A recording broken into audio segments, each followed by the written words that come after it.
ভুলে অথবা ইচ্ছায় স্ত্রীর দুধ পান করে ফেললে কি স্ত্রী তালাক হয়ে যাবে? সালাতের সময় হয়ে গেলে আজান শুরুর আগেই কি নামাজ আদায় করা যাবে? ভাত খাওয়ার সময় কি বাম হাতে গ্লাস ধরে পানি খাওয়া যাবে? নামাজের মধ্যে এক সূরা যদি দুইবার পড়ি তাহলে কি আমার নামাজ হবে? জুমার নামাজ পড়া সম্ভব না হলে কি আমি জোহরের নামাজ পড়তে পারবো? সব সময় কি মাথায় কাপড় দিতে হবে? নামাজরত অবস্থায় সিজদা যাওয়ার আগ মুহূর্তে সিজদার স্থানে ধুলা বালি ফু দিয়ে পরিষ্কার করা যাবে কি না? ওযু করার সময় আজান উত্তর দেওয়া যায় কি? বিবাহের সময় ছেলেরা কি হাতে মেহেদি আঙ্গুলে স্বর্ণ দিতে পারবে? গর্ভাবস্থায় সহবাস করা সম্পর্কে ইসলামে কোনো বিধিনিষেধ আছে কি না?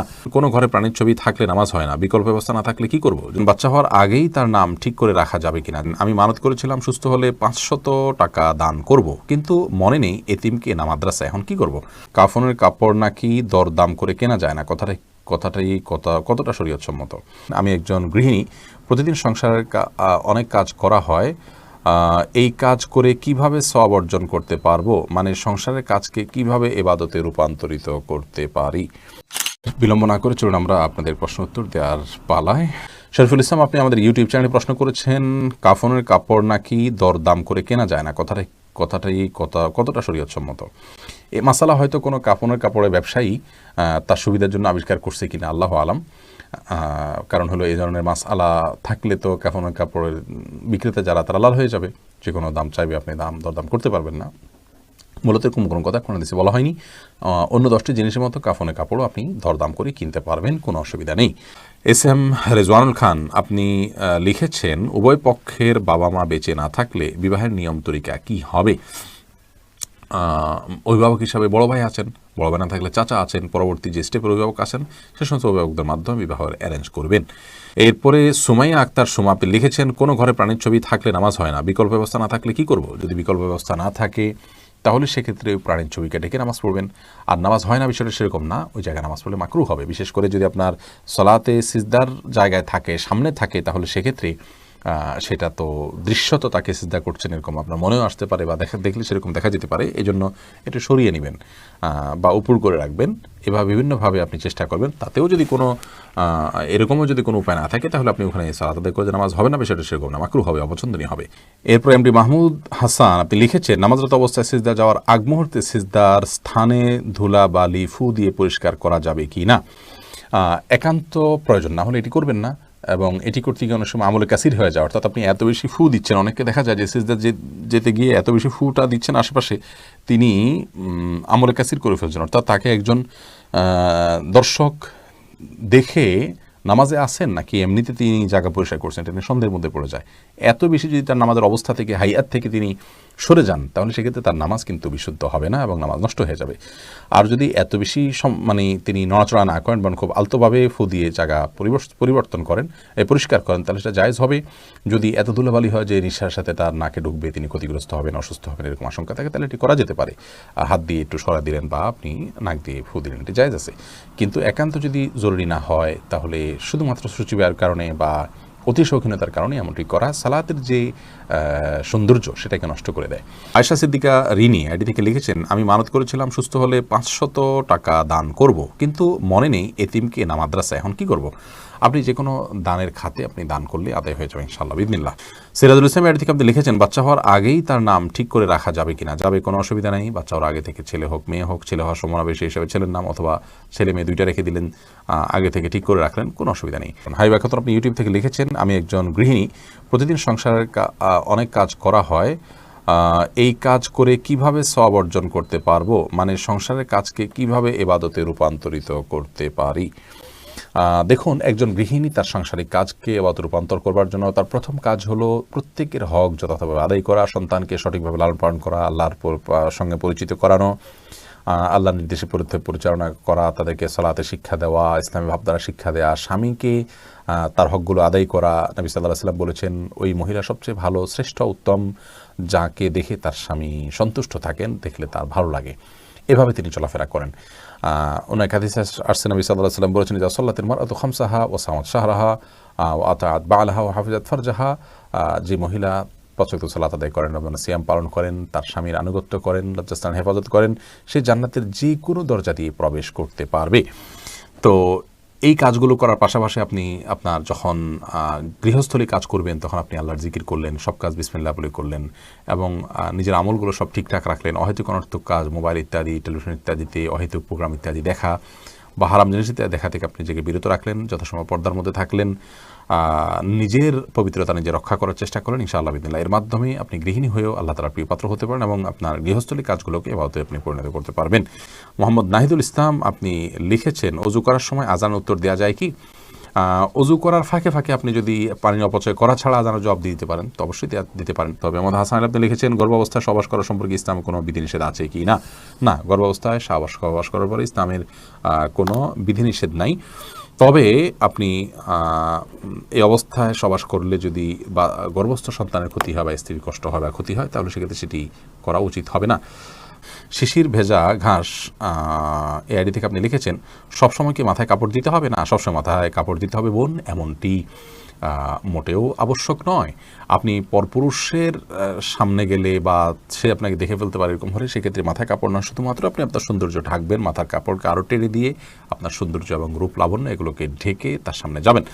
আর এর বাইরে আপনি আপনার বাসায় আপনার বাবা, ভাই, বোন বা আপনার মহিলারা, তারপর আপনার ছেলে, মাহরাম যারা আছেন তাদের সামনে আপনাকে মাথা সবসময় ঢেকে রাখতে হবে কাপড় দিয়ে, এমনটা আবশ্যক নয়। তবে হ্যাঁ, আপনি ফিতনার এই যুগে নিজেকে যথাসম্ভব সেফে রাখার জন্য আপনি অন্য পুরুষদের সামনে, অর্থাৎ বাসার মাহরম পুরুষদের সামনে, ধরুন শ্বশুর আছেন, আপনার বড় ভাই আছেন, বড় সন্তান, ছেলে সন্তান আছেন, তাদের সামনে মাথায় কাপড় টাপড় দিয়ে থাকতে পারলে ভালো, কিন্তু মাথায় কাপড় দিয়ে রাখতে হবে সব সময়, এটা পর্দার নির্দেশ এরকমটি কিন্তু নয় নিজের পরিবারের সদস্যদের সামনে, অর্থাৎ মাহরামদের সামনে।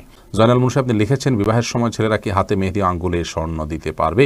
মেহেদি এটা নারীদের ভূষণ, নারীরা দিবে, বিশেষ করে হাতে পায়ে, চুলে বা দাড়িতে ছেলেরা দিতে পারে। নবী আলাইহিস সালাম এক নারীর হাত দিয়ে কিছু দিচ্ছিলেন, তো তার হাতে মেহেদি ছিল না। নবী আলাইহিস সালাম বলেছেন যে এটা কি পুরুষের না মহিলার হাত? বলা হলো মহিলার হাত। তখন তিনি বললেন যে মহিলার হাত কেমন, যে মেহেদি নেই?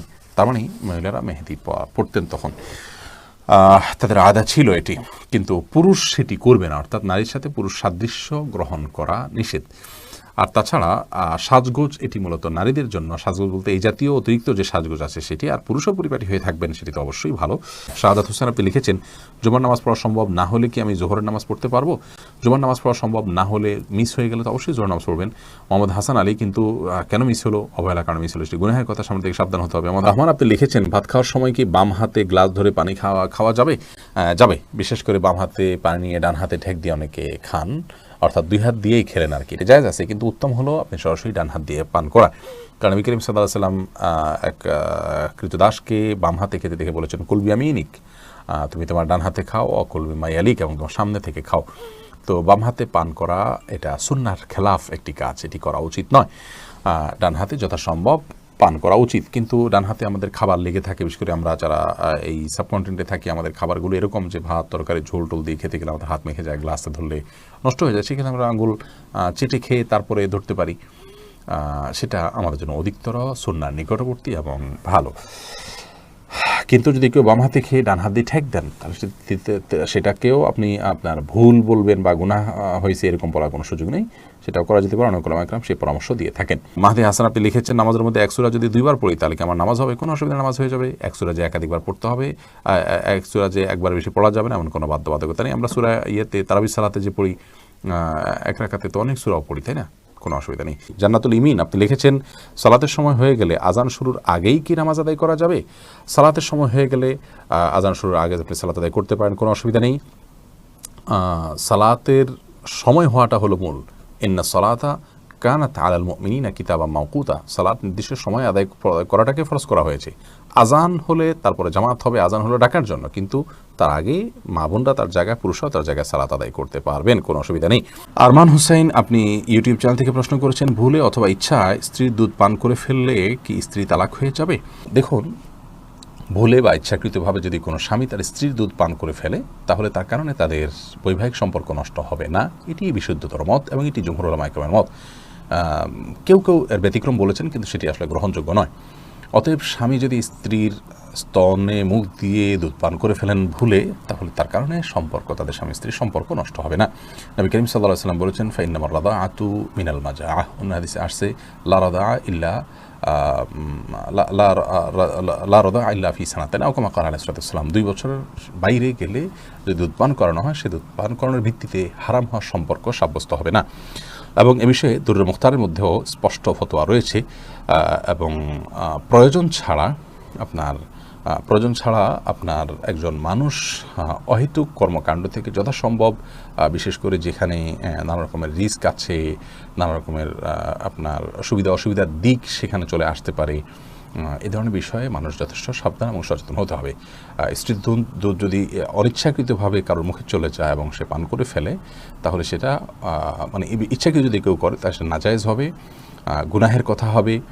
যদিও কোনো কাম জায়েজ বলেছেন, কিন্তু নাজায়েজ এবং গুনাহ হবে, এই মতটি অধিকতর শক্তিশালী। সাবির আহমেদ আপনি আইডি থেকে লিখেছেন, মসজিদে না গিয়ে নিয়মিত নিজের ওয়াইফের সাথে ঘরে জামাতে নামাজ আদায় করা কি সঠিক হবে? মোটেও সঠিক হবে না ভাই সাব্বির। কারণ হলো আমাদেরকে আল্লাহ রাব্বুল আলামিন যে দিন দিয়েছেন, এই দিনে 5 ওয়াক্ত সালাত হলো সবচেয়ে গুরুত্বপূর্ণ আমল। আর এই 5 ওয়াক্ত সালাত পুরুষদের জন্য মসজিদে গিয়ে সালাত আদায় করার নির্দেশনা আমাদেরকে দেওয়া হয়েছে। নবী সাল্লাল্লাহু আলাইহি ওয়াসাল্লাম বলেছেন, 3 ব্যক্তি যাদের ব্যাপারে আল্লাহ রাব্বুল আলামিন নিজে জামিন এবং জিম্মাদার হয়ে যান, তাদের মধ্যে এক ব্যক্তি হলেন ওই ব্যক্তি যে মসজিদে যাতায়াত করে সালাত আদায় করার জন্য। অন্য এক হাদিসে নবী আলাইহিস সালাম বলেছেন, আলা আদুল্লুকুম আলা মা ইয়ামহুল্লাহু বিল খাতায়া ওয়া ইয়ারফাউ বিহিদ দারাজাত, আমি তোমাদেরকে এমন আমলের কথা বলে দিব না যে আমলের কারণে আল্লাহ তাআলা তোমাদের মর্যাদা বৃদ্ধি করবেন এবং তোমাদের ভুল ত্রুটি এগুলোকে মাফ করে দিবেন। সেই প্রশ্নের পর সাহাবীরা বলেছে, অবশ্যই বলি ইয়া রাসূলুল্লাহ। তখন নবী সাল্লাল্লাহু আলাইহি ওয়াসাল্লাম যে আমলগুলোর কথা বলেছেন তার মধ্যে একটা আমল হলো মসজিদে যে ঘন ঘন যায়। তো মসজিদে যাওয়া, মসজিদে গিয়ে সালাত আদায় করার জন্য নির্দেশ আমাদেরকে দেওয়া হয়েছে। আর জামাতের আয়োজনটা মসজিদে হবে পুরুষদের জন্য, এতেই জামাতের যে উদ্দেশ্য সেটা সাধিত হবে। বাসায় আপনি যদি আপনার স্ত্রীকে নিয়ে জামাত নিয়মিত করেন, অথচ আপনার হাতের নাগালে আশেপাশে মসজিদ থাকে, তাহলে আপনার এই কাজটি উচিত হবে না, সঠিক হবে না। জামাতের সাথে সালাত আদায়ের যে নির্দেশ, সেই নির্দেশটা পালন হবে না। হ্যাঁ, আপনি জামাত আদায়ের সওয়াবটা পেলেন শুধুমাত্র।